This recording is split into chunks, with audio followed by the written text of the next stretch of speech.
This might be must. Experience once in a lifetime. Oke, jadi ceritanya beberapa bulan yang lalu gue habis liburan ke luar negeri. Dan sebagai seseorang yang sangat dekat dengan spreadsheet di kesehariannya ya, jadi kita pun budgeting liburan juga pakai spreadsheet. Dan di video kali ini, gue bakalan spill budget tracker yang gue pakai selama ini. Budget tracker ini sudah mengalami perubahan sedemikian rupa, sehingga sekarang udah jadi macam template gitu ya yang gue pakai untuk liburan. Apapun yang gue butuhin di sana ada. Tertarik buat punya? Di akhir video gue bakal kasih template-nya buat kalian semua. Tapi sebelum itu, gue akan jelasin gimana cara kerjanya. Let's go. Jadi gue punya dua budget tracker. Yang pertama adalah versi gampang, dan yang kedua adalah versi yang lebih advance. Kita akan bahas yang gampang dulu. Yang butuh kalian lakuin adalah, yang pertama, tulis budget kalian, kemudian cek website tour and travel.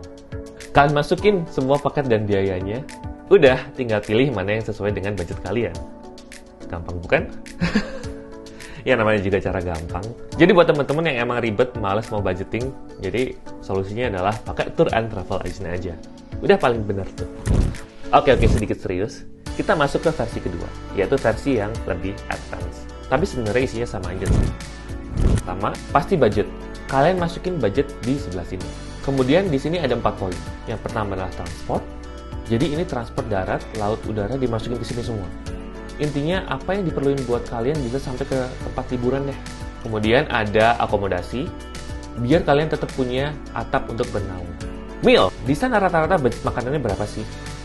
Ini mungkin yang basic-basic aja ya. Misal ada makanan khusus yang ingin dimakan, lebih tepat kalau dimasukin ke poin selanjutnya, yaitu adalah experience. Ini dimasukin makanan yang ingin kalian makan di sana, entertainment yang ingin kalian kunjungi, sama barang-barang yang ingin kalian beli. Kemudian di sini ada yang namanya emergency. Ini dimasukkan budget emergency. Biasanya bagian ini untuk kalau kalian harus nginep di hotel atau ketinggalan pesawat atau extend. Jadi kalian nggak perlu pusing nanti. Ya kalau pusing nggak sampai pusing-pusing banget lah. Kalau udah terbudget semua seperti ini, dan uang kita masih bisa menutup semua biaya, kita langsung eksekusi deh. Nah, sebenarnya yang membedakan adalah, budgeting itu kan kita simulasi ya. Eksekusi ini nanti yang menentukan, apakah budget yang sudah kita estimate itu over atau under. Baiknya, setiap poin yang sudah dieksekusi budget ya, itu langsung ditaruh actual spending-nya. Atau besaran uang yang beneran yang dikeluarin. Jadinya kalau ada over budget, kita langsung ketahuan dan over. BTW nih, ngomongin soal budget, kadang liburan itu nggak melulu konsumtif. Bisa jadi di tengah-tengah perjalanan kita liburan itu, kita menemukan ide-ide bisnis menarik yang bisa kita bawa pulang ke Indonesia. Contohnya gue kemarin. Gue hampir aja dapat partner bisnis ketika gue liburan ke Turki. Cuman nggak jadi ya. Tapi gue udah punya rencana sih. Next kalau gue liburan ke Eropa, gue harus bisa sambil nemuin partner yang bisa diajakin untuk bisnis bareng. Tapi emang kalau mau berbisnis sama orang luar, transaksinya gimana?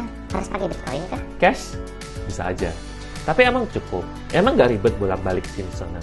Emang kalau kebanyakan bawa cash nggak dicurigai sama orang bandara. Solusi lainnya, ini kita bisa pakai yang namanya remittance atau transfer falas. Jadi basically, ngirim uang ke luar negeri, pakai uang yang ada di rekening kita secara langsung. Menarik kan? Nah, tapi kan kalau kita mau transfer falas, biasanya tuh kita harus ke cabang terdekat atau cabang bank terdekat gitulah untuk ngisi formulir transfer uang. Tapi kali ini gue mau nunjukin aplikasi yang bisa dipakai kalian buat transfer falas secara online, pakai handphone, di mana aja dan kapan aja. Nah, jadi nggak perlu tuh susah-susah ke cabang. Nama aplikasinya adalah Digibank by DBS. Jadi, kalau kita udah buka akun Digibank by DBS ini, kita bisa pakai salah satu fiturnya, yaitu transfer falas.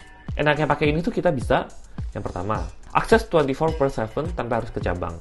Tinggal klik langsung dari aplikasi Digibank by DBS. Gratis biaya transfer ke lebih dari 20 negara tujuan dengan 7 mata uang sebagai berikut. Enaknya, nggak ada biaya tambahan lagi. Jadi kita benar-benar cuman bayar nilai tukar kurs aja. Foreign exchange rate terkini dan juara nilai tukar yang kompetitif buat transfer jadi lebih ringan. Yang keempat, sampai di hari yang sama, untuk transaksi yang dilakukan sebelum batas waktu yang ditentukan. Jadi gue nggak perlu bingung lagi kalau mau transaksi bisnis. Ya, meskipun ini harusnya untuk liburan ya, tapi kalau ada bisnis yang menarik, kenapa enggak? Iya kan? Jadi teman-teman kalau mau transfer falas, pakai Digibank by DBS aja.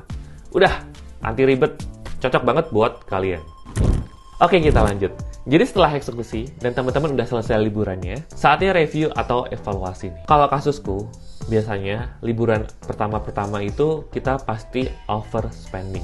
Jadi kalap, apa-apa dibeli, apa-apa dicobain, sampai bahkan secara gak sadar kita kena scam. Tapi nggak apa-apa, it's all part of the experience. Yang penting kita evaluasi aja, mana yang sekiranya kita bisa improve, mana yang sekiranya kita bisa hilangkan, yang nantinya kita akan bisa budgeting yang lebih bagus untuk trip-trip kita ke depannya. Baiklah kalau gitu, thank you semuanya udah nonton video ini, semoga bermanfaat. Template-nya bisa di-download di deskripsi di bawah ya. Dan ya, sampai berjumpa di video selanjutnya. Bye-bye.